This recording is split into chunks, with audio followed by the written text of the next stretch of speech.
a fazer a minha fala, eu preparei apenas poucos slides, né, com muitas perguntas. Tem mais perguntas do que slides. Acho que a ideia é a gente conversar, né, e ter bastante dúvida, né? Bom, eu agradeço a introdução feita pela professora Maria Luísa. Eu sou o professor Big Pong, vou para lá e para cá, e voltei para a FRJ de novo, né? E nessa minha estada lá na Universidade Federal do Rio de Janeiro, eu tive a oportunidade de conviver com outros mundos, né? Diferentes do que eu convivia no meu passado aqui. Então, eu vou tentar compartilhar um pouco do que eu vi por lá e um pouco dessa experiência do Golfer Agro Brasil. Tá legal? E vamos lá. Então, é, eu também sou professor do programa de Humanidades Digitais lá na Brau. Então, eu fico muito pensativo, né? Quando nós começamos o programa, tem 5 anos, foi em 2019. Uma das coisas que me levou a pensar bastante, né, e orientar os alunos e ministrar disciplinas foi como que a gente poderia pensar humanidades digitais fora desse mundo mais bem estabelecido de história, letras, ciências sociais, essa coisa toda, né? Então, tem todo um conjunto de conhecimentos que podem vir do agro, não necessariamente da parte técnica, mas da parte mais social, parte mais humana, que envolve esse tipo de conhecimento. Então, eu venho trabalhando com relação a isso, né? Bom, então, tá aqui meu e-mail, crc@dccufrj.br. Quem quiser me contactar, seja livre a qualquer momento. Próximo aí, Pedro, por favor. Bom, então, nós temos um problema universal, que já foi bem apresentado, né, pelo pessoal da União. Essa questão dos arquivos fragmentados, dos silos de dados, arquivos desindexados, mal anotados, isso traz dezenas de problemas, né? Para qualquer área do conhecimento, em especial para quando a gente está pensando em humanidades digitais, e se a gente fizer uma correlação disso com a área do agro, né? Quando a gente fala de área do agro, é um universo gigante. A gente está falando de plantas, a gente está falando de processos, a gente está falando de indústria, a gente está falando de criação de animais, a gente está falando de genômica, a gente está falando de genética, tem de indústria, de máquinas, é um universo gigante ali, né? Então, esse problema persiste lá, assim como persiste aqui na área de humanidades digitais. Quando a gente começa a olhar para essa questão dos repositórios digitais, dos corpos, são problemas parecidos com estruturas de dados talvez um pouco distintas, mas esse é o tipo de fala que eu vou fazer aqui, tentando aproximar esses dois mundos que a gente normalmente não acha que tem correlação, e tem muita correlação, né? Então, o problema universal desses arquivos fragmentados, desindexados, mal anotados, ele é meio que universal, né? E aflige a todas as disciplinas, né? Nas pesquisas agropecuárias, nós temos décadas, né, de dados valiosos sobre clima, solo, culturas, máquinas, genômica, processos, né? E muitas vezes esses dados são ilhados, como a professora do IBIC, Bianca, se eu não me engano, né? Bianca, ela muito bem colocou isso, né? Além dessa questão de dados de silos, né? Essa questão da dificuldade criar os repositórios, manter os repositórios, lapsos semânticos, falta de metadados, falta de proveniência, isso é um problema que aflige aquela turma, né? Do universo agro brasileiro, né? E quando a gente está falando de universo agro brasileiro, muitas vezes vem na cabeça aquela imagem da super fazenda com o super trator, com o super drone voando, mas a gente não pode esquecer que 70% que a gente come vem do pequeno produtor, né? Então a gente tem que olhar para essa turma em especial, né? Como pesquisador brasileiro, a gente olha para isso. Porque os outros eles conseguem, de uma certa forma, meio que se virar, né? Não necessariamente da melhor forma possível, né? A gente não está aqui para discutir isso.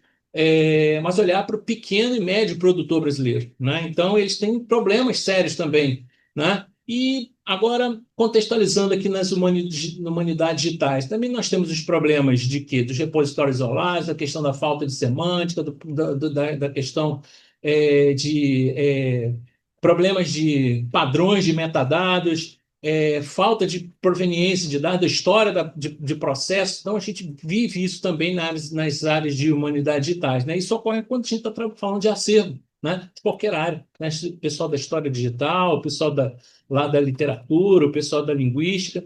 tem esses mesmos problemas, né? Ou seja, fontes primárias muitas vezes são digitalizadas, né, sem esse determinado tipo de é, preocupação que a gente deve ter, como foi bem levantado pelo professor e pela Bianca lá na parte da manhã, né? Quais são as consequências disso, né?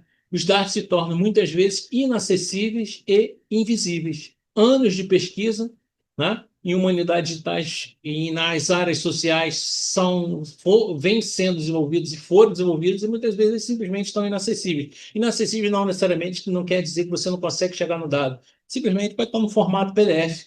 Como é que a gente vai processar isso? Né? Ou então em mapas. Eu tenho exemplos de projetos lá do mundo do agro que eu fazia, e eu pedia mapas, e as pessoas me entregavam mapas do tamanho dessa mesa em papel.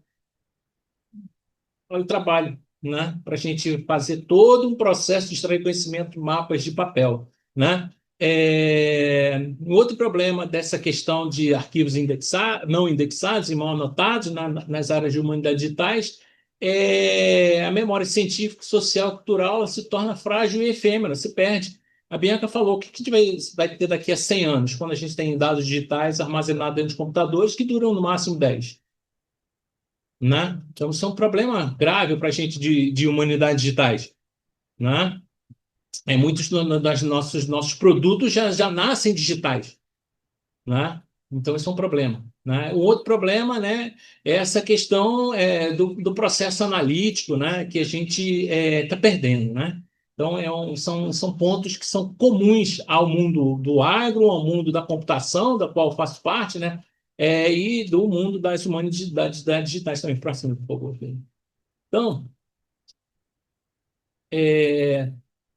eu vou trazer para vocês uma experiência que nós começamos a desenvolver, né? Eu usei o termo experiência porque é uma experiência mesmo, porque a gente está experimentando coisas, né? Junto com uma série de instituições brasileiras, né? Mais ou menos em 2018, provavelmente a Luana vai contar um pouco dessa história, o Brasil começou a organizar o escritório nacional do Golfer Agro e várias redes foram se estabelecendo. Inicialmente começou com a área da saúde, né? Outras redes se estabeleceram e por volta de 2022, nós começamos, 2021 para 2022, nós começamos a estabelecer uma rede Golfer Agro, né? Mas antes de falar do Golfer Agro, eu vou ter um desafio aqui, falar em um minuto do que é FAIR, né? FAIR basicamente não é uma criação brasileira, né?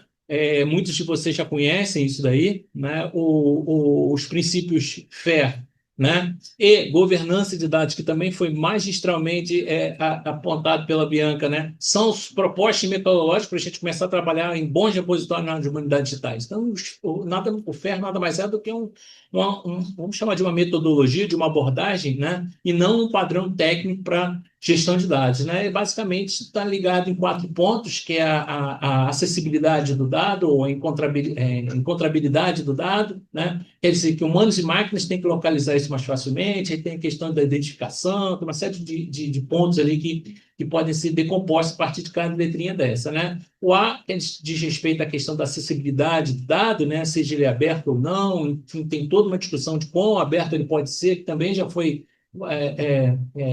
brevemente comentado lá pela Bianca. A questão da interoperabilidade e da reusabilidade, né, está muito ligada aqui para a gente da área de computação. Interoperabilidade significa levar dados de um sistema para o outro e como é que essas coisas podem ser processadas de forma vamos chamar de inteligente, né?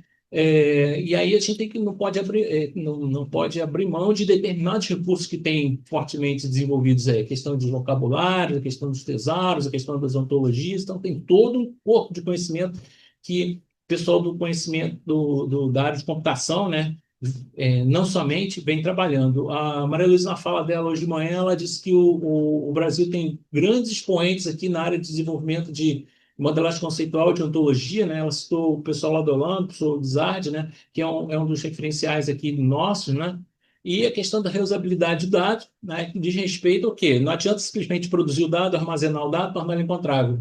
A gente precisa o quê? Muitas vezes reproduzir as pesquisas, né? E isso, reproduzir pesquisa na área lá no mundo agro é difícil, no mundo de humanidades digitais também. Lá no agro, por exemplo, tem experimento que duram 150 anos. 100 anos, 50 anos. Então, reproduzir uma coisa de 150 anos é difícil, né? Então, próximo, por favor.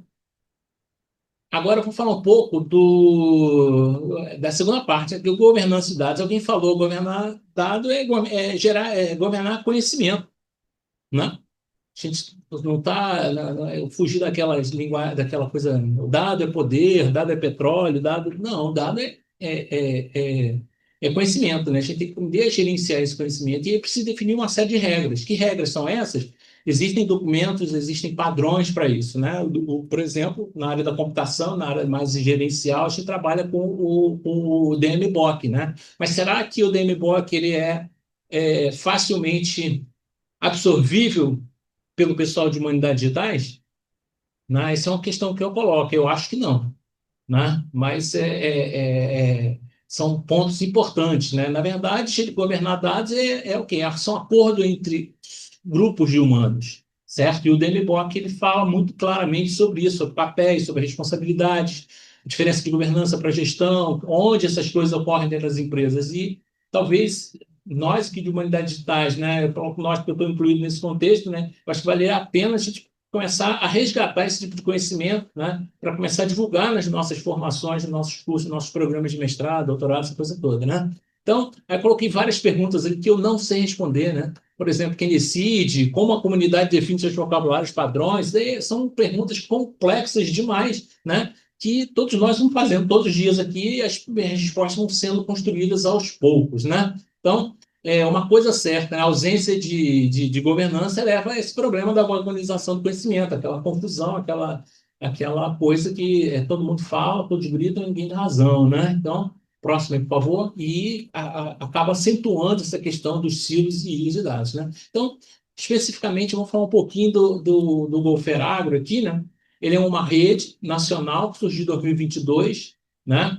Ela é uma rede que na verdade, que a gente chama de a construção de uma comunidade de prática. Essa comunidade envolve a Embrapa, a USP, a Unipampa, a Rural, a UFRJ e, mais recentemente, entrou o MCTI, né? Se eu não me engano, foi 2024 ou no final de 2023, né?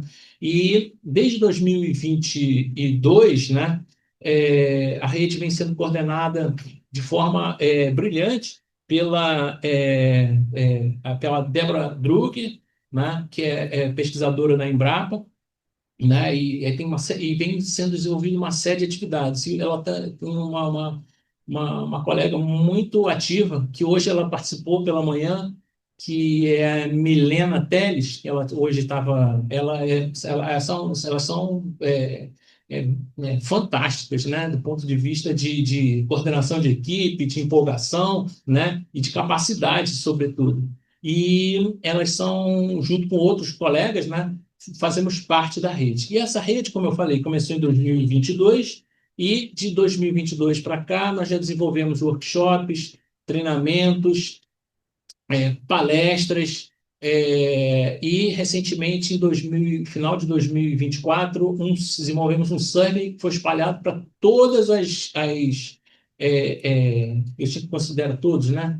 Mas os parceiros da área agro do Brasil, né? Seja instituição de pesquisa, pública ou privada, universidade, órgãos de governo, para a gente entender como esses repositórios de dados, esses dados estão sendo mantidos, geridos, compartilhados, né? Então, para vocês terem uma ideia, foram centenas de respostas. A gente ainda não teve tempo de sentar e analisar tudo isso. Então, tem um conhecimento muito grande que está sendo é, é, revelado aí, né?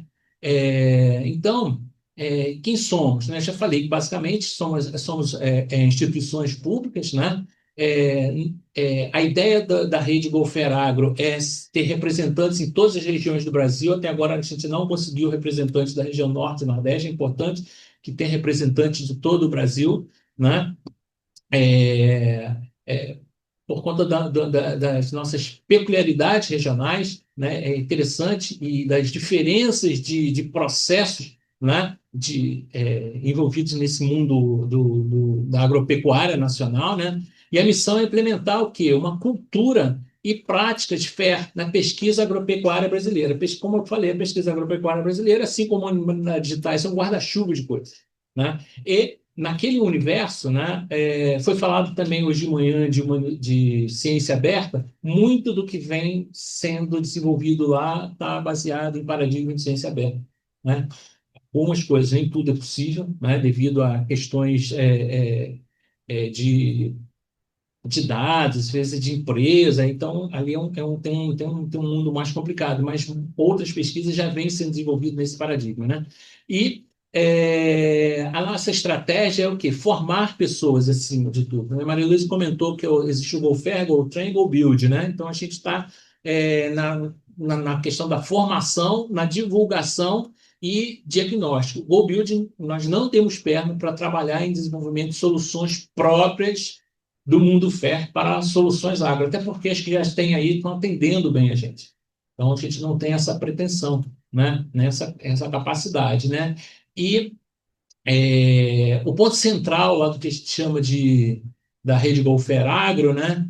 É aumentar a questão da governança de dados sobre esse tipo de conhecimento, né? Se a gente parar para pensar que 25% aproximadamente do PIB brasileiro vem daquele universo, né? A gente não pode abrir mão de ter muito investimento, muita atenção, muito cuidado numa área que está mantendo, de uma certa forma, a economia do país girando, mesmo com esses problemas de altos e baixos que estão acontecendo por aí, né? E a tendência é crescer cada vez mais. Além do mais, né? Tem toda a questão ambiental, tem toda a questão social que envolve esse domínio complexo do conhecimento. Então, o Wolfer Agro, ele olha para essas dinâmicas, né?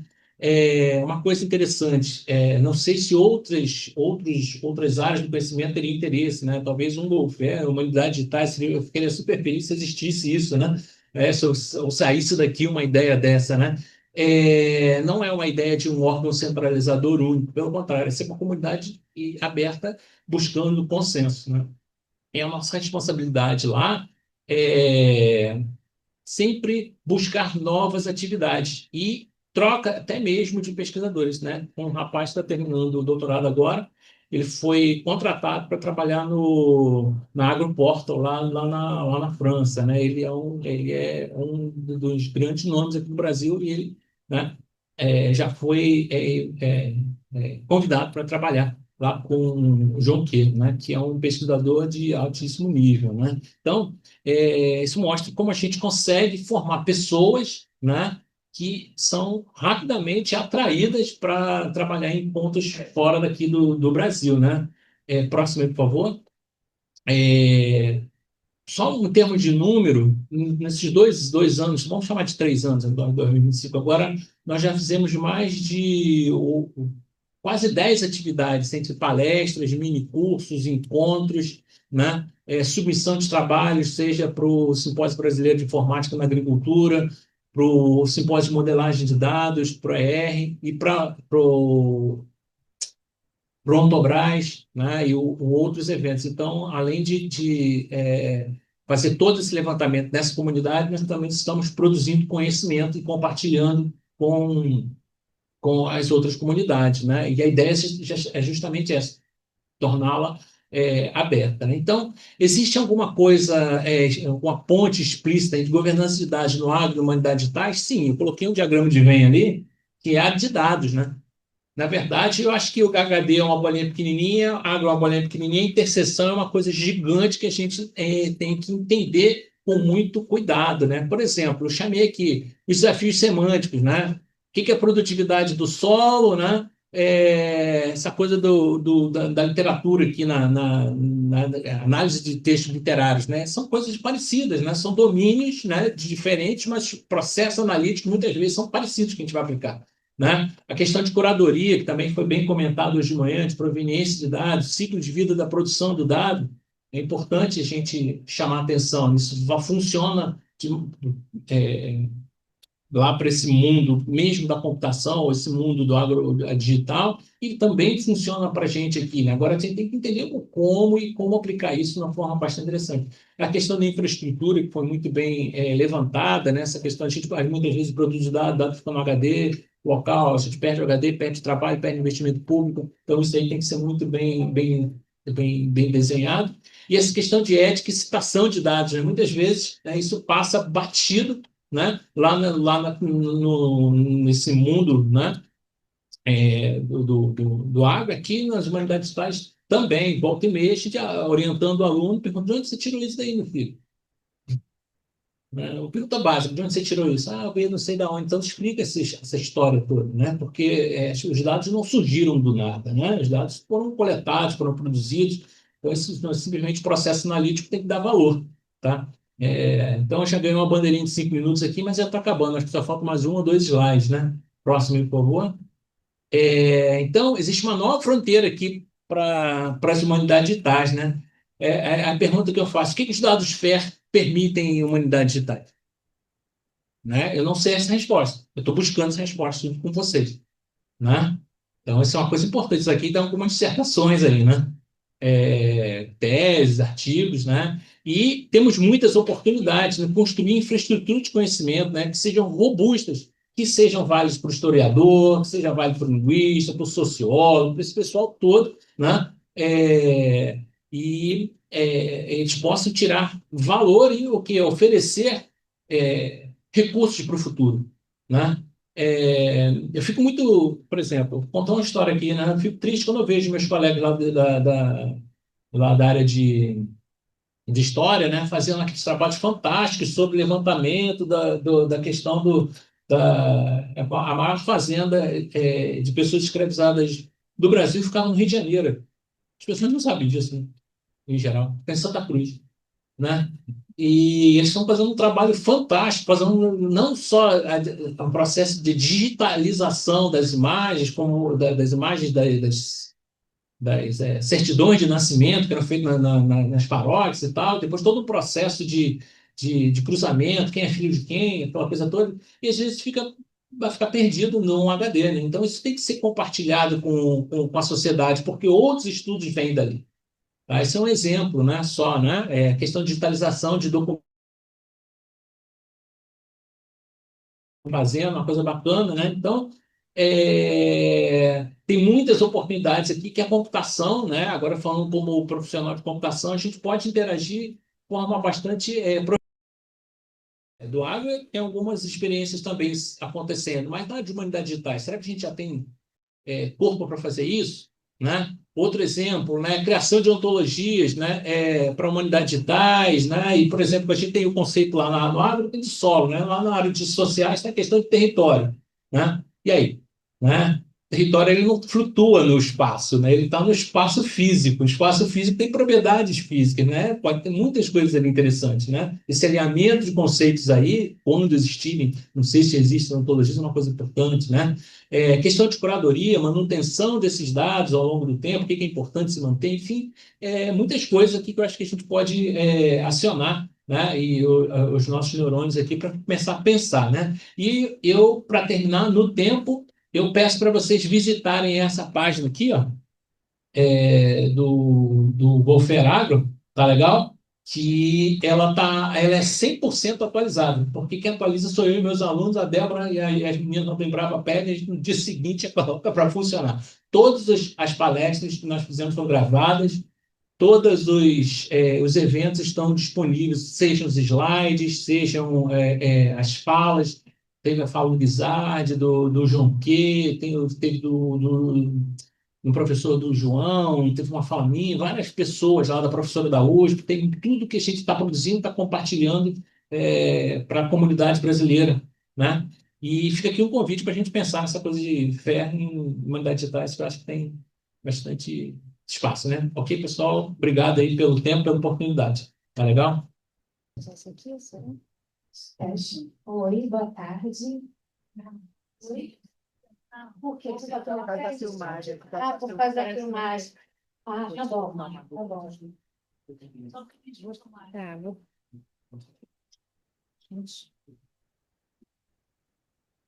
Tem um lugar que fique melhor aqui para a câmera? Derrapava. Tudo bem aqui? Bom, boa tarde a todos. É uma honra para mim estar aqui participando desse evento. Quero agradecer o convite das professoras Márcia, professora Maria Luísa. Minha proposta aqui hoje é conversar com vocês um pouquinho sobre o que é, né, essa proposta do Golfé. Serra já andou adiantando algumas coisas, então eu vou tentar não ser muito repetitiva, mas para falar de Golfé, né, antes de tudo a gente precisa entender o porquê, né, o porquê desses princípios fé. Então, eu começo essa palestra, pode passar para mim, por favor, falando para vocês um pouquinho, tentando contextualizar o momento que nós vivemos, né? Nós vivemos no momento que nós temos novas formas de geração do conhecimento.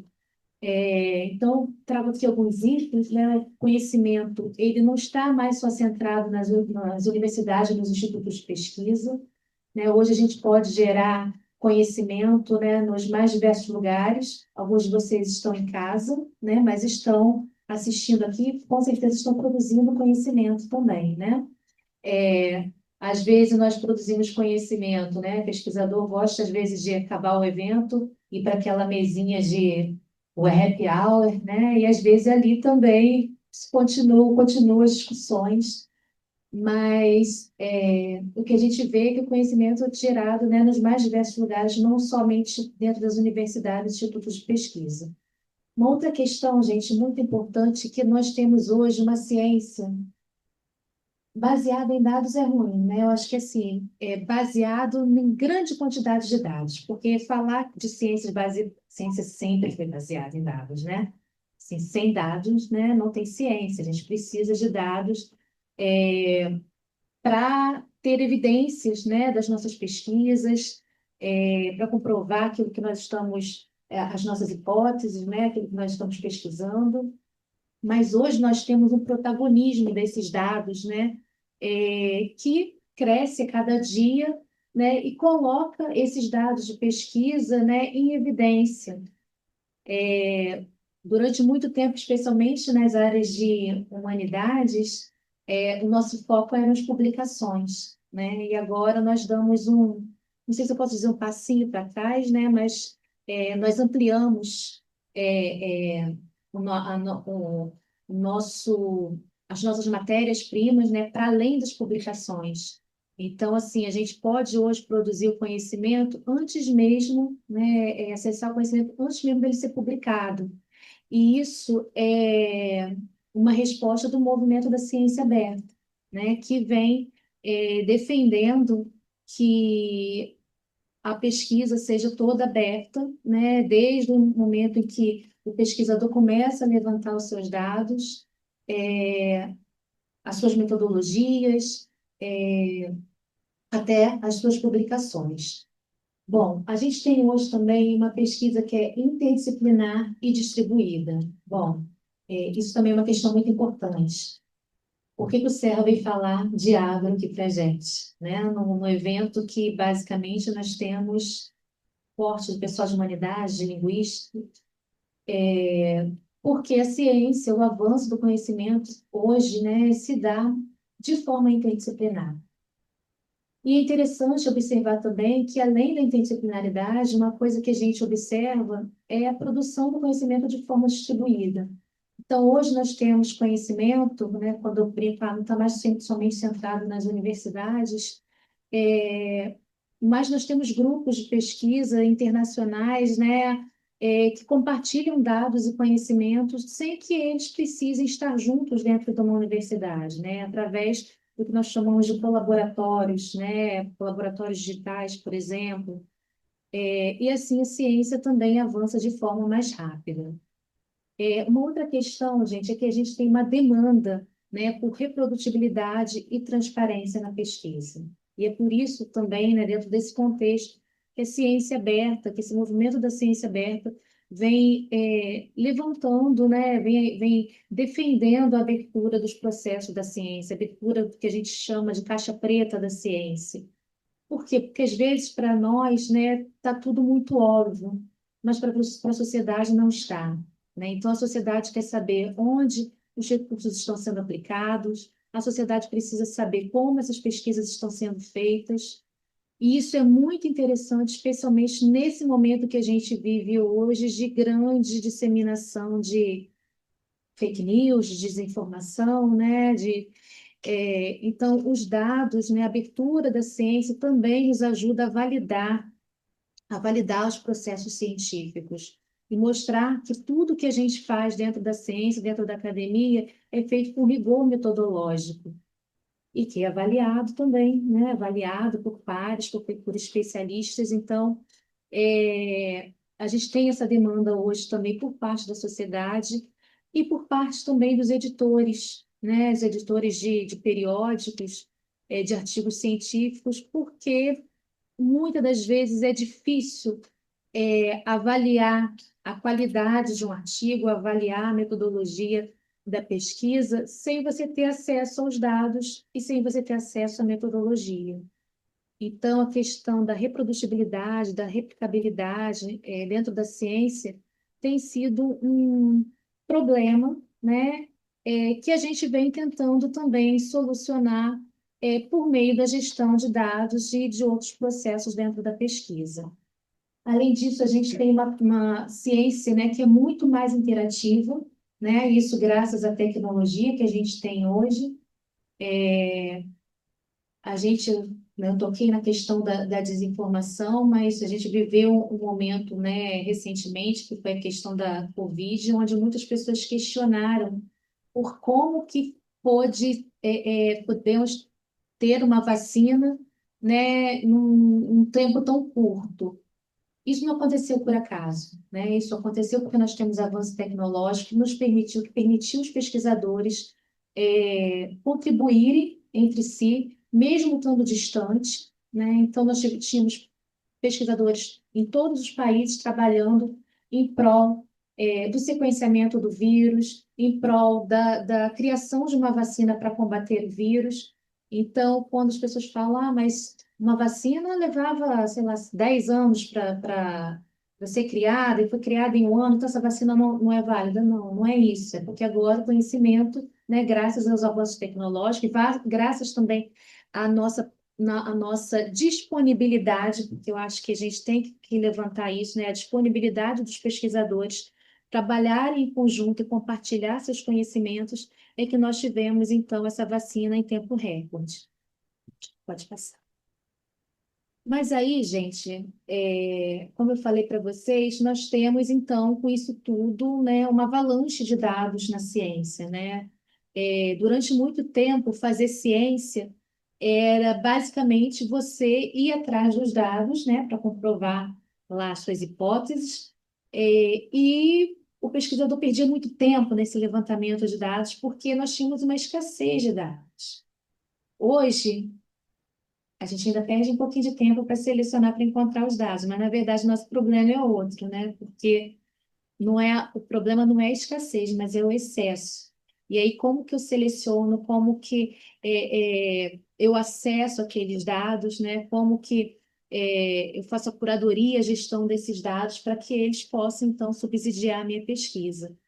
E aí, né, eu gosto de trazer esse slide porque para mostrar que assim, que nós tivemos pelo menos 4 fenômenos, né, que vêm propiciando, né, esse avalanche de dados na ciência. Um foi a science, né? A science é uma nova forma de fazer ciência pautada em dados, né, onde a gente tem basicamente um big data científico, onde a pesquisa é feita a partir de grandes projetos, né, através de observatórios também, mas de instalações complexas e de dados distribuídos. Então, eu tenho pesquisas sendo realizadas, né, em diversos lugares do mundo, como eu falei, através de uma tecnologia distribuída.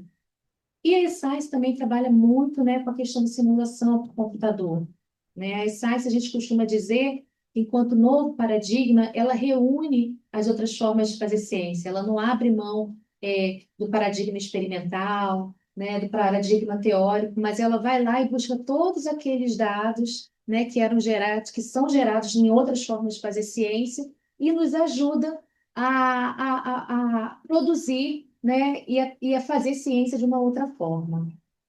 A science é uma ciência, importante dizer, pautada no reuso de dados. Então, por isso que a gente diz que a gente não tem uma quebra de paradigma aí, mas uma reunião dos demais paradigmas. Além disso, a gente tem a ciência aberta, como eu falei para vocês, né? Que é esse movimento que vem defendendo a abertura da abertura dos dados, mas não apenas dos dados, também das metodologias, porque não adianta nós termos os dados abertos se a gente não tiver acesso às metodologias, essas pesquisas continuarão sendo impossibilitadas de serem reprodutíveis e replicadas. É a abertura dos equipamentos, tá? Dos softwares, dos cadernos de laboratório, na área de humanidades, né? De linguística, a gente usa, né, talvez não tenha muito, trabalhe muito esse conceito de caderno de laboratório, mas a gente tem o nosso caderno de campo, que é o correspondente, que é um documento muito importante dentro das pesquisas em humanidades, ciências sociais, e que hoje também pode ser feito de forma automatizada. Além disso, a gente tem roteiros de entrevistas que também precisam ser abertos, resultados negativos. E a gente tem um outro fenômeno, né, que a gente chama de cauda longa da ciência, que é a ciência que é feita dentro dos pequenos laboratórios das universidades. Então, estudos, né, mostram, não vou ter a referência aqui de cabeça, mas vários artigos que eu e o Sam trabalhamos, né, mostravam que é, mu- é, é, a cauda longa da ciência, embora ela seja feita dentro de pequenos laboratórios, a quantidade de dados que esses pequenos laboratórios produzem em conjunto é muito maior, muitas das vezes, do que os dados gerados pelo Big Data científico. Então, a gente tem é, é, um outro fenômeno de grande geração de dados. Esses dados de geração heterogêneos, são dados que não são tratados, porque o pesquisador que está lá no pequeno laboratório, às vezes não tem tempo de fazer a gestão dos seus dados, né? São dados, né, informação que nós denominamos como invisíveis, porque as pessoas não conseguem ter acesso e muitas vezes sequer sabem que aquele conhecimento está sendo produzido ali dentro daquele laboratório. E como eu falei, né, se a gente pensar em termos coletivos, né, eles são em maior volume. E as humanidades digitais, né? Que é o quê? Essa tecnologia computacional aplicada aos estudos de humanidades e que vai, né, nos proporcionar uma infinita geração de dados. Bom, eu não me apresentei, né, mas eu tenho um pezinho, gosto sempre de contar isso quando eu estou no meio dos linguistas. Eu tenho um pezinho lá na Letras, comecei como bolsista de iniciação científica, e eu lembro assim do meu processo, né, de pesquisa na iniciação científica, de ter que ir para jornal e levantar, na época eu estava trabalhando com crônicas, então eu levantava as crônicas que eram publicadas aos domingos pelos cronistas, né, e de fazer um banco de dados, mas todo em formato analógico. E assim, aqueles dados, né? É incrível que hoje eu retomando, né, essa história, eu vejo como eu trabalhava ali já com gestão de dados de uma certa forma, só que a gente não tinha essa cultura do compartilhamento, né? E era muito mais difícil, gente, era muito mais difícil a gente ter acesso aos dados do que hoje, isso há 20 anos atrás, né? Hoje, né, os dados, os jornais estão nas redes sociais, estão aí nos enchendo de dados, né, o tempo todo, mas a dificuldade, como eu falei, é outra, né? A dificuldade de você fazer a curadoria e selecionar aquilo que realmente é importante para a sua pesquisa. Pode passar. Obrigada. Então, nós estamos assim, olha, esse pesquisador está assim, afogado em dados, mas sedento de informação e conhecimento. Porque também não adianta a gente ter os dados se a gente não tiver o significado desses dados, né? E aí, pode passar, por favor, né? A gente diz, né, que a boia de salvação, né, para esse pesquisador que está se afogando em dados e conhecimento é a gestão e a curadoria dos dados. Pode passar.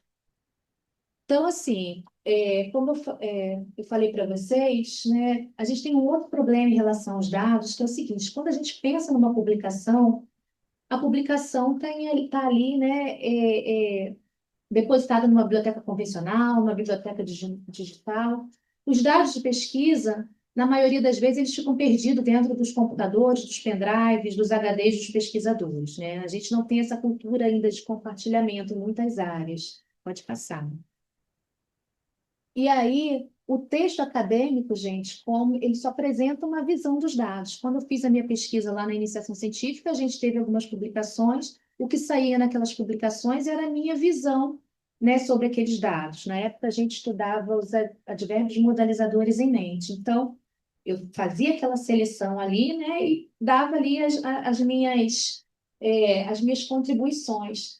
Mas hoje eu penso, né, que como aquela coletânea de crônicas que eu levantei naquela época poderia ter sido útil para pesquisadores que estivessem pesquisando outros temas, né, dentro da letra, da linguística ou dentro da história, né, porque assim foi um levantamento temporal, né, de como as crônicas eram escritas naquele determinado momento, né, qual era o assunto que se falava naquele momento.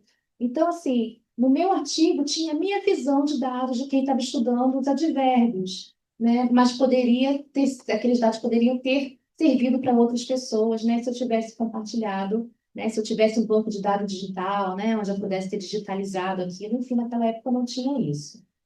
E esses dados, como eu falei, eles vão ajudar, né? Os avaliadores, os editores na revisão por pares, né? Eles vão ajudar a validar as pesquisas. Pode passar.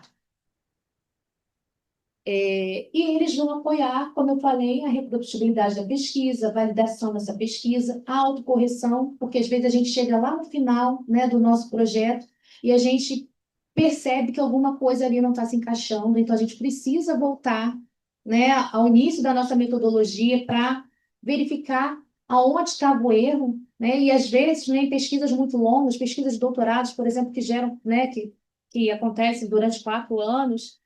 Muitas das vezes, pesquisadores perdem seus dados, né? E quando precisam voltar para se autocorrigir, não tem mais esses dados. Esses dados vão ajudar na avaliação por pares, como eu falei, na interpretação correta da pesquisa, e eles podem ser bases para novas pesquisas. Pode passar.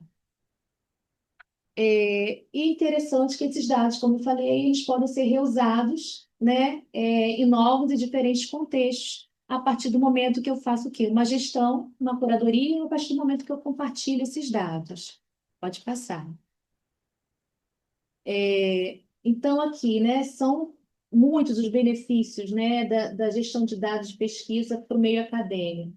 Então, a gente pode citar o aumento do potencial de compartilhamento de reuso desses dados, é, assegurar que os dados obtidos por meios de alto custo, gente, o tempo que eu passava lá, que eu passei levantando aqueles dados na época, naquelas crônicas lá no jornal, no Globo, aquilo ali teve um custo, né? Talvez não, né, a gente vendo assim, talvez o custo não tenha sido tão alto, mas outras pesquisas têm custos muito altos e às vezes esses dados são perdidos e destruídos quando eles poderiam ser reusados e serem apoios para novas pesquisas. A gestão de dados vai permitir a recuperação, a comparação e a meta-análise desses dados provenientes de múltiplas fontes. Então, assim, eu posso ter pesquisas hoje, como eu falei, da questão da interdisciplinaridade, dados que vêm da área lá da agro, junto com dados que vêm da área de linguística, junto com dados que vêm da área de história, eu posso, a partir daí, ter novas pesquisas, tá? E a partir disso descobrir novos e importantes conhecimentos.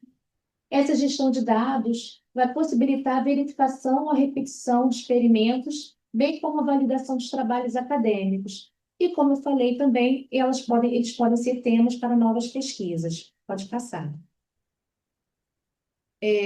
Então, a gente tem, né, essa ideia que os dados, né, quando são bem gerenciados, eles se transformam em informação, e quando eles se transformam em informação, eles são base para novos conhecimentos. Pode passar. E aqui eu trouxe, né, um exemplo de pesquisa interdisciplinar para vocês, né, um exemplo de diários de bordo, centenas de diários de bordo que foram digitalizados e que registravam viagens marítimas de 3 séculos. Né? Depois eles se tornaram uma base de dados rica sobre fauna, flora, corrente e ventos oceânicos. E os cientistas vêm reconstruindo a história dos sistemas dinâmicos da Terra e melhorando as projeções sobre o futuro do clima a partir desses dados. Pode passar. E aí esses dados eles podem ser reusados dentro da ciência, mas eles podem ser dados também, eles podem ser reusados também para usos não científicos, né? O Serra falou aqui da área de agropecuária, então, por exemplo, fazendeiros que usam dados climatológicos para decidir sobre a seleção do cultivo. E engenheiros, né, que usam dados sísmicos para projetar, por exemplo, fundações de usinas nucleares. Então, aqui alguns exemplos de reusos, né, em contextos não científicos. Pode passar. Só, gente, como eu falei, né, dentro do contexto da ciência aberta, a gente precisa compartilhar muito mais do que dados, né? A gente precisa, porque só os dados, só 5 minutos, meu Deus, nem entrei no fera ainda. 5 minutos, bom, vamos lá, né? Então, a gente precisa compartilhar muito mais do que os dados para que a pesquisa possa ser reprodutiva. Pode passar. E aí, gente, por esse motivo, então, que em 2014, diversos pesquisadores, né, por conta disso tudo que eu falei, né, reconhecendo toda essa problemática dos dados, que pesquisadores, né, de diversas áreas se reuniram, né, lá em Leiden, na Holanda, numa conferência, né, e a partir dessa conferência, então, eles geraram, né, os 15 princípios que nós conhecemos, né, que foram chamados de princípios FAIR, e que foram publicados em 2016. Pode passar. Então, assim, não, o que são, volta um pouquinho, deixa eu falar, não sei se está mais adiante. O que são esses princípios, gente? Esses princípios, eles são diretrizes, né, que nos ajudam a fazer uma boa gestão de dados. Eles são diretrizes que nos ajudam a tornar esses dados reusáveis, né? FAIR é uma sigla, né, para Findable, Accessible, Interoperable e Reusable, ou seja, a ideia é que os dados precisam ser encontrados, acessíveis, interoperáveis, ou seja, eles precisam ser intercambiáveis entre sistemas e serem reusados. Pode passar. E aí, gente, com a ideia, né, de disseminar essa cultura, né, de aplicação dos princípios FAIR na gestão de dados, que então é criado o movimento do GoFair, tá?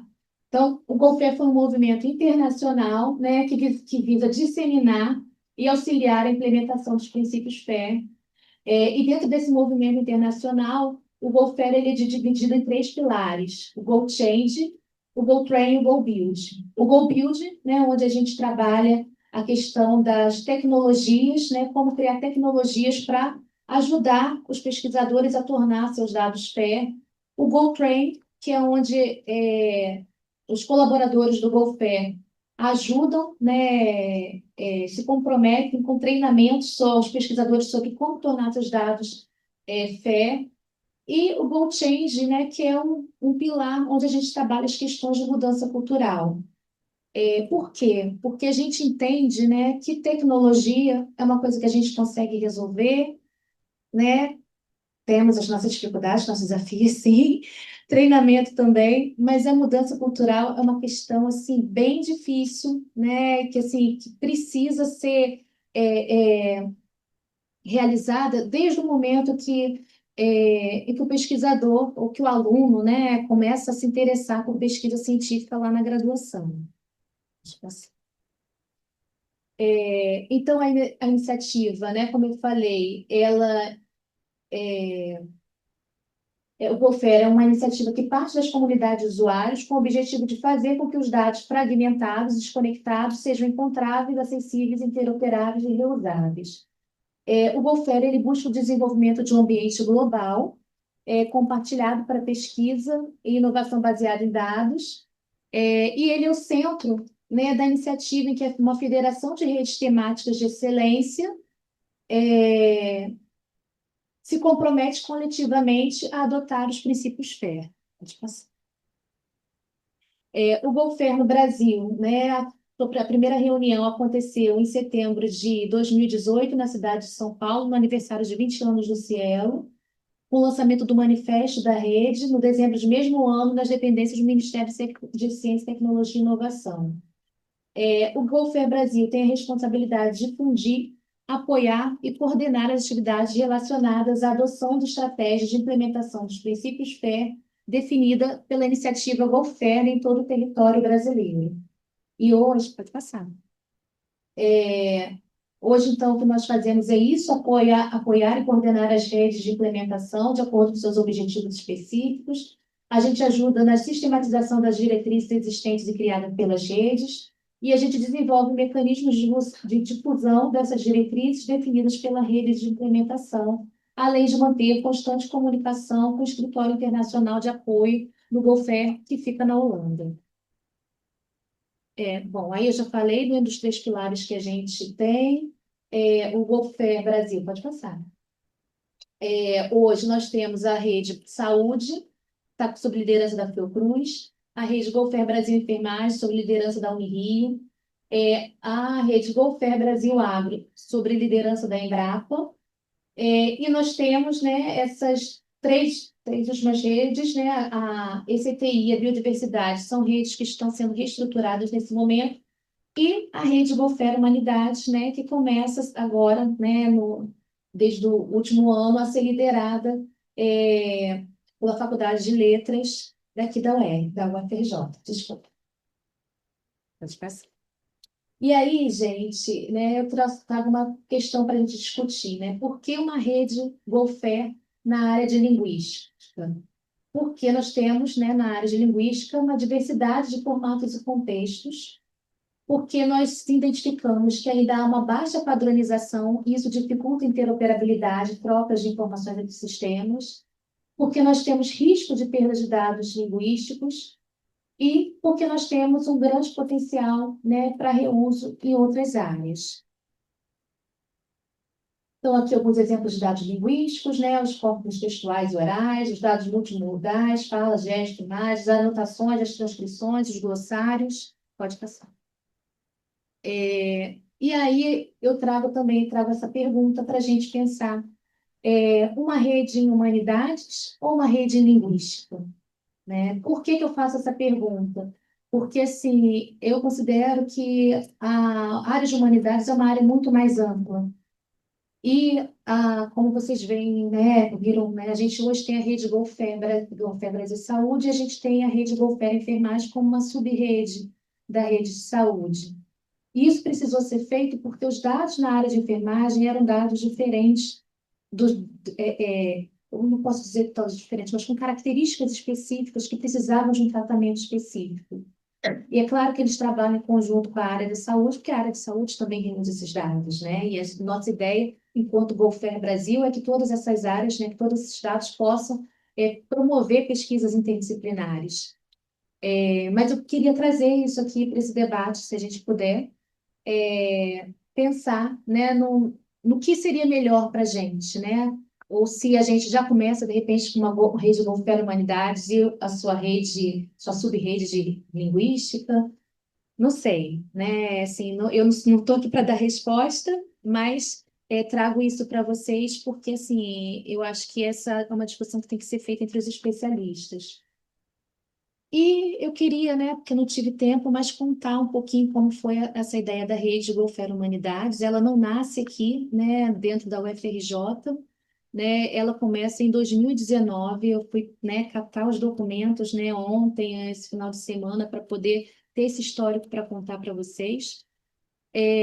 Ela começa em 2019, um evento no Arquivo Nacional, feito em conjunto com a Fundação Getúlio Vargas, que eram duas instituições que estavam muito interessadas na questão das humanidades naquele momento.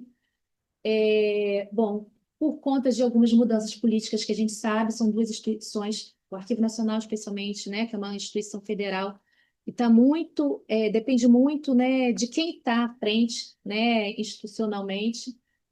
A rede de humanidades ficou um tempo parado. E até que a Maria Luísa, né, nos apresentou a Márcia, né, muito empolgada com a questão da gestão dos dados linguísticos, e aí a gente falou, por que não retomar essa rede? Então, já tem, acho que 2 anos, Márcia, que a gente vem, né, interagindo, E a gente já tinha, né, construído, né, em 2019 o Manifesto da Rede Golfer Humanidades, que eu trago hoje para vocês, né, como um relançamento, né, da Rede Golfer Humanidades, hoje liderada pela UFRJ, em especial pela Faculdade de Letras e Departamento de Letras Vernáculas, né?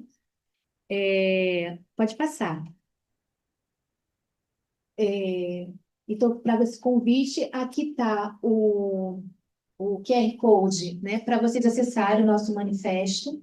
Ele está em formato de formulário, então, se vocês tiverem interesse em participar com a gente, em trabalhar a questão dos dados em linguística ou a questão dos dados em humanidades de uma maneira mais ampla, eu convido vocês a preencher esse formulário, dar o aceite lá, e em breve nós estaremos, então, convocando uma reunião com todos aqueles que manifestaram esse interesse, né, para que nós possamos, então, fazer o nosso planejamento das próximas ações, mas já adianto que nós estamos cheios de ideias, né, Márcia?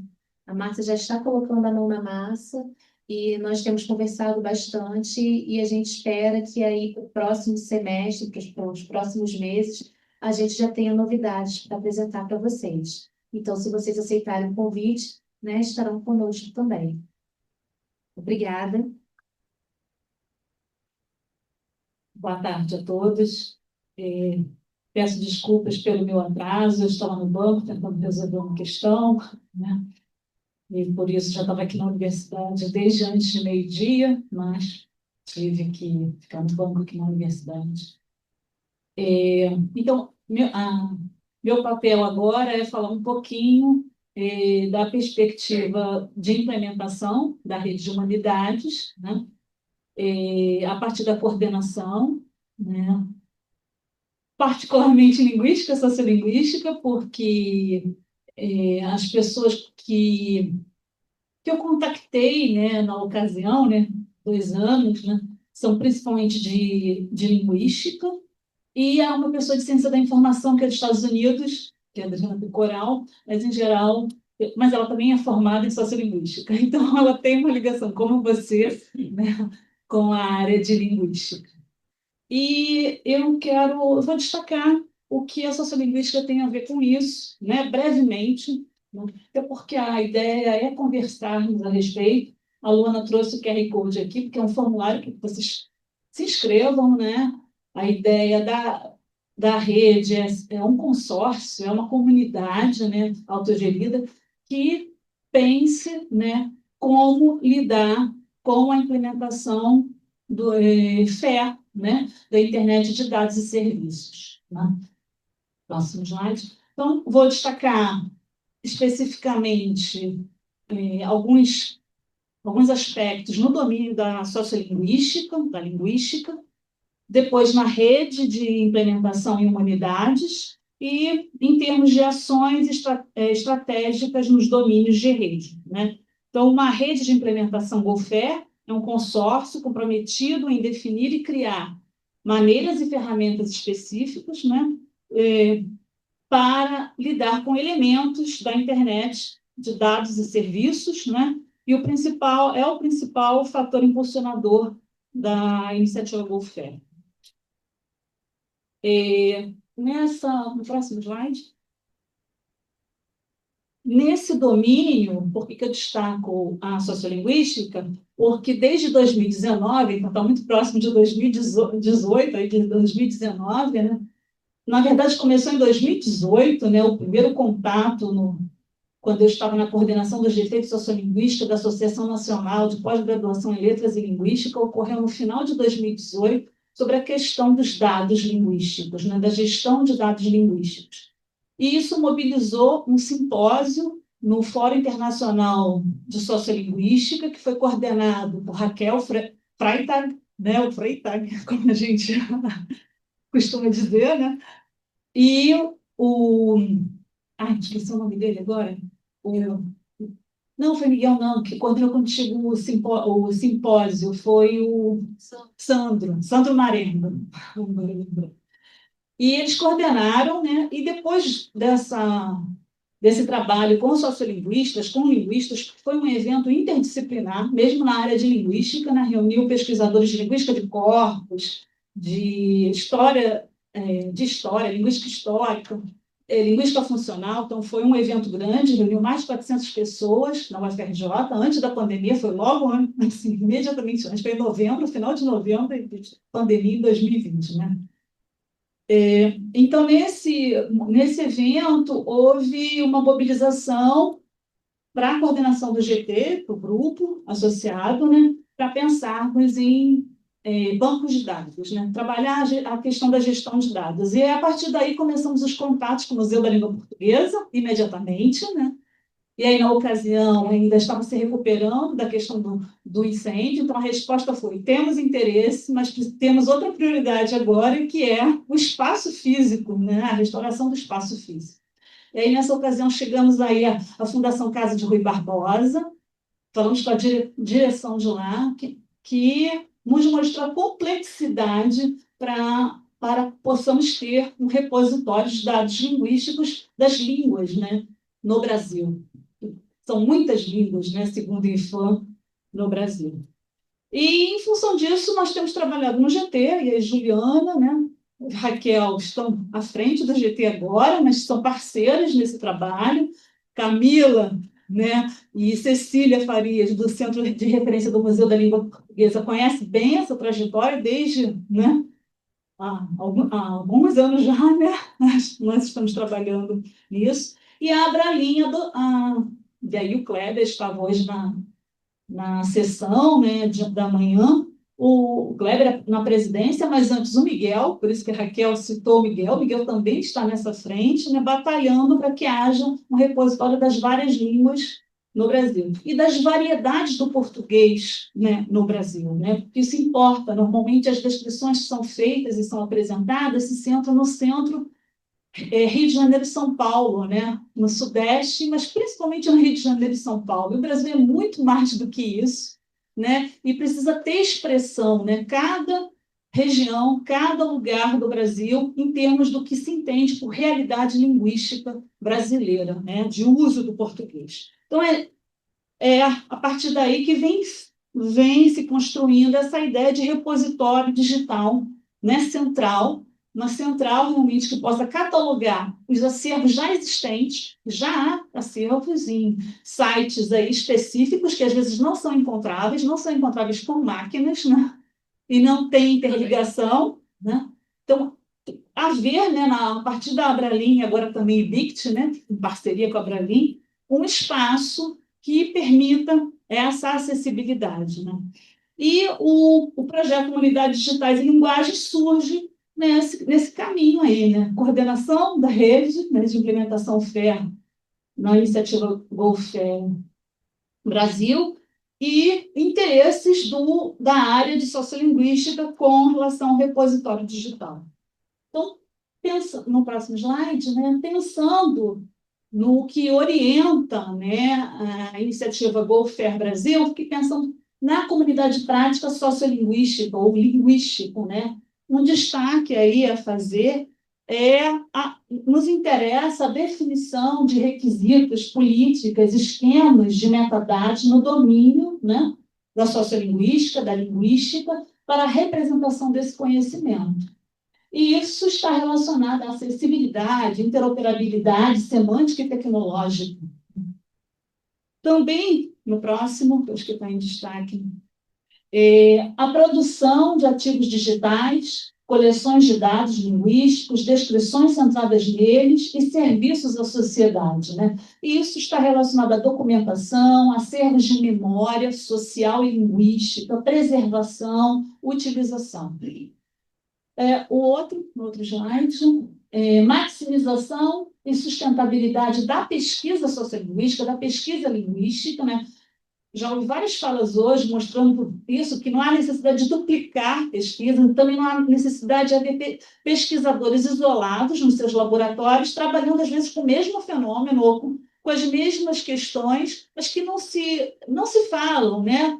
Às vezes se encontram nos eventos, partilham dados, mas não mobilizam ações em cooperação, né? Então, mudar essa ótica, né? E produção então, maximização também da produção de recursos que vão ser usados em diferentes espaços, exposição de realidades linguísticas, porque elas importam para a definição de políticas públicas, né, que sejam justas, né, que permitam acessibilidade aos direitos, né, políticas de respeito da diversidade, né, então mudar a ótica existente no Brasil. Então, isso tem a ver com reutilização, com reprodutibilidade. Próximo slide. Na verdade, é o mesmo, mas só que foram destaques, eu não sei nem se houve destaque aqui para vocês. Acionabilidade ou recuperação por público especializado, mas principalmente não especializado, essa é a nossa ótica, né, no GT e Sociolinguística, e por sistemas e aplicações computacionais. Isso tem a ver com a ideia de encontrabilidade, né, acessibilidade, interoperabilidade, democratização do conhecimento. Então, nós temos todos esses interesses e eles estão, né, nos princípios FAIR. Próximo slide. Nós entendemos, né, que essa articulação das diferentes áreas de linguística ela vai promover, né, desenvolvimento sustentável do país, mas respeito linguístico, relação social próspera e pacífica entre as comunidades, né? Se há respeito, né, em relação à identidade do outro, identidade linguística, inclusão e justiça social, cooperação, preservação de recursos linguísticos, sustentabilidade, democratização para gerações presentes e futuras. E essa é a ideia, né? Então, um movimento em prol disso, né? E a ideia aqueles destaques divulgados tem a ver com essas frentes aqui, né, do desenvolvimento sustentável. Próximo slide. Desafios a enfrentar na comunidade, né? E vocês veem que eu acho que o principal desafio é o elo, né? Elos entre conhecimentos, entre saberes, entre pessoas, e é por isso que é o destaque ali. Mas nós temos desafios em termos informacionais, desafios em termos éticos e legais, desafios em termos técnicos e desafios em relação a financiamento, né, questões dinâmicas do trabalho em rede. Então, vocês veem que desde manhã estamos nos repetindo, né? São os mesmos desafios, e há desafios em relação, por exemplo, à etiquetagem dos dados, né? A haver um esquema também de etiquetagem que seja comum, né? Uma negociação, há alguns a sermos etiquetados, mas cada um acaba escolhendo uma política, não há algo comum. Então, é mudar até a cultura, né, de constituição de novos dados, de representação desses novos dados. Registro de dados e metadados para indexação, para busca automática. Nós temos situações de acervos em estados muito diferentes, né, em termos de metadados, né, de parâmetros de descrição. Às vezes há acervos indisponíveis, né, há lacunas em relação a isso. Às vezes não há uma representação em termos de descritores devida, né? Na verdade, nós já temos dificuldade até de mapear os bancos de dados existentes, né? Juliana, eu, Raquel, temos trabalhado nisso. Marcos participou da primeira edição do mapeamento, né? As pessoas nem respondem quais são os bancos existentes. Então, nós formulamos, né, também uma coleta por meio de formulário Google, né, para saber que bancos de dados existem no país. Porque, na coordenação do GT de Sociolinguística, às vezes há e-mails perguntando: eu gostaria de estudar uma variedade do português brasileiro, como é que eu posso acessar? Nós não sabemos, nem a coordenação fica sabendo. Sabemos de alguns, aqueles que mais aparecem nos encontros, né, ou que são mais acionados para estudo, mas nós não conhecemos. Na verdade, muitas coleções estão nos computadores pessoais ou estão em sites, como disse, que não são encontráveis, né?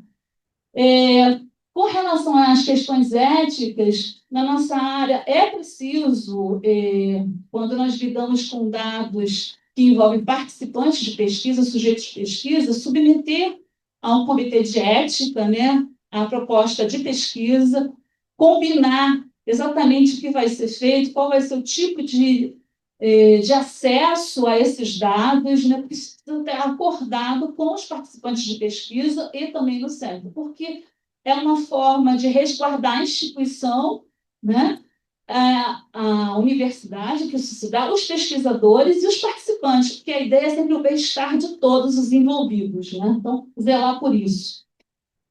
A questão dos créditos aos pesquisadores, a todos os envolvidos, porque é sempre uma rede, e às vezes o banco de dados ele sobressai em relação a um ou poucos sujeitos, né? Que são os gestores, normalmente, desses bancos de dados. E há várias pessoas que trabalham em pesquisa de campo, em todo o processo, que às vezes ficam invisíveis, não são invisibilizadas no processo. Então, mudar a cultura em relação a isso, né? Não vou falar de todos, senão nem vai dar tempo. Há questões técnicas, e aí nós recorremos sempre, né, a quem tem um domínio da área tecnológica. Nós não temos acesso, às vezes, a isso. Agora eu tenho, né, a sorte, né, de ter uma pessoa como Maria Luísa Campos, né, na interação, o Ana, né, o Sérgio, mas nem às vezes nós temos vontade de implementar alguma coisa e nós não temos acesso a como fazer isso, né? Então, pensar em questões técnicas, eu vou resumir, e a questão do financiamento que promove isso. Às vezes, a boa vontade nós tiramos do próprio bolso, né? As condições de financiamento inicial, mas como manter um site, como manter um espaço em nuvem, né? Por longo prazo, né? Isso custa, né? Então, é preciso é preciso ter um olhar estratégico na comunidade prática sobre isso, para que possamos envolver uma instituição que possa levar isso adiante, né? E independentemente das pessoas que lutem por isso. Normalmente são as pessoas que lutam inicialmente, elas não vão aparecer, né? A coisa vai se concretizar adiante. Mas é essa a ideia, né? Para futuras gerações, né? E preservar a memória. Próximo slide. Então, a ideia, eu comecei por isso, falando da comunidade em si, de humanidades, envolve indivíduos diferentes, organizações, instituições, países diferentes, domínios do saber diferentes. Próximo. Nós entendemos que a sociolinguística ela tem vocação transdisciplinar, ela está sempre em interação com pesquisadores, sempre, quer dizer, quem trabalha nessa área procura interagir com pesquisadores de diferentes áreas. Pedro pode passar, eu vou falar um pouquinho. Isso fica evidente, né, esses títulos aí das obras, vocês veem que há várias áreas, né, neurociência ali, né, direito, geografia. Então, há várias áreas, né, em que há repercussão dos estudos linguísticos e sociolinguísticos. Na verdade, toda a expressão da ciência se dá por linguagem, né, por língua. Então, não tem como ser diferente, né? Próximo. Então, a rede de pesquisa em que o comitê é formado de pessoas de várias áreas. Então, é fundamental olhares diferentes para que a gente possa construir, né, algo que é para a sociedade que também é diferente. Próximo slide. Não conseguiu voltar, fiquei na mesma. Eu buscando, não sei se isso ainda é atual, mas em 2024, né, fazendo uma pesquisa no próprio Dataverse, eu encontrei, e a Maria Luísa falou sobre isso hoje de manhã, né, que a área de humanidades e artes é a que mais tem demanda para repositório. Então, acho que essa área em si, ela já se mostra assim, muito relevante, é preciso estar atento a isso, né? Está no site do Dataverse, né? Nas métricas, né? Então, só para destacar isso e reforçar o que a Maria Luísa tinha dito. Estava no projeto, né? A representação, eu lembrei. Próximo. Como a Luana disse, né, os pilares são Go Change, Go Train e Go Build. Eu voltei para as duas direções, e aí eu lembrei que a própria Luana falou na semana passada, no curso do Luiz Bonino, que é um dos mais de 50 autores do artigo na Nature sobre os princípios FAIR, né? E ele falou da ideia do planejamento, do grau de fairness, né? Então, Aí a aluna falou assim, então tem um goal plan. Eu lembrei disso, eu pus ali agora, tá?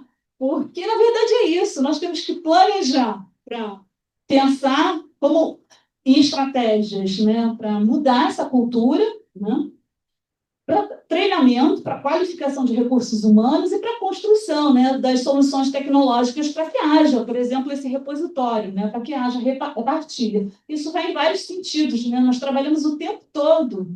Então, trabalhamos em relação à mudança de cultura na própria comunidade prática, porque há resistências, né?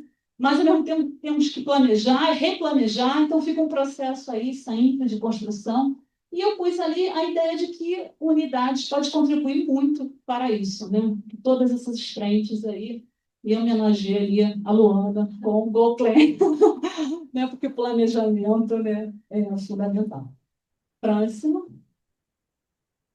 Aqui eu acabo me repetindo, né? Na verdade, então, só para finalizar, nós precisamos de políticas, logísticas e práticas FAIR na comunidade prática, na comunidade de humanidades, definidas nacionalmente e internacionalmente. Isso até foi destacado, né, dos metadados, a Bianca falou disso, né? Mas acho que os olhares, né? Porque não é só para o Brasil, não é? É para o mundo, né? Então, nós temos que pensar em algum consenso, né, na área de linguística, além da área de linguística, nas áreas articuladas em humanidades, né? Para o primeiro movimento, aí, a ideia de movimentos, e sempre, né, contínuo, é conhecimento sobre as demandas dos domínios envolvidos em humanidades digitais. Primeira coisa, entendo que é conhecer as pessoas e o que as pessoas demandam, como é que elas pensam essa questão da implementação FAIR, até porque, como o Luiz Bonino destacou várias vezes, há vários graus, né, de fairness. Então, o que nós queremos para a nossa comunidade, o que é importante, né, em termos dos princípios FAIR. Mapear isso. Acho que a catalogação também desses entendimentos, dessas demandas, porque nós imaginamos que, a partir disso, há um plano, e aí com várias fases, né, de estruturação. Então, tem de haver documentação disso, para que outros grupos que venham a trabalhar, né, nesse processo tenham informação, né, do que foi, pelo menos, importante no momento, que pode ser recombinado, né, no outro momento, né? Captação, engajamento de recursos humanos, sensibilização das pessoas, né, ações, interações interinstitucionais, não vejo de outra maneira. Aprendizagem sempre com o outro, isso é fundamental, né? Não tem outro jeito, né? Nós estamos sempre vivendo dessa maneira, mas às vezes pensamos que não é assim, né? Uma gestão transdisciplinar de informações, objetos digitais, e aí, do outro lado, a concepção do sistema de repositório nacional FAIR, captação de recursos financeiros. Nós estamos, desde os planos, sempre procurando captar, né? Raquel acabou de mandar um projeto, né? Então, sempre estamos nessa frente. Desde 2021, quando submetemos o primeiro projeto no edital do BNDES sobre o patrimônio imaterial, né? Então, desde aquele momento, estamos atrás desse financiamento, é constante. Implementação do sistema em si, numa plataforma digital, é a salvaguarda de recursos, né, manutenção e atualização, que é algo que demanda recursos, treinamento de sujeitos constantemente, né, qualificação, democratização do repositório da plataforma, formação de recursos humanos a partir dessa democratização, né, reuso, alimentação, repovoamento, né, educação patrimonial, e prestação de serviços à sociedade. Bem, só para finalizar, esse é o destaque final, e acho que obrigada, tá bom, pela atenção de vocês.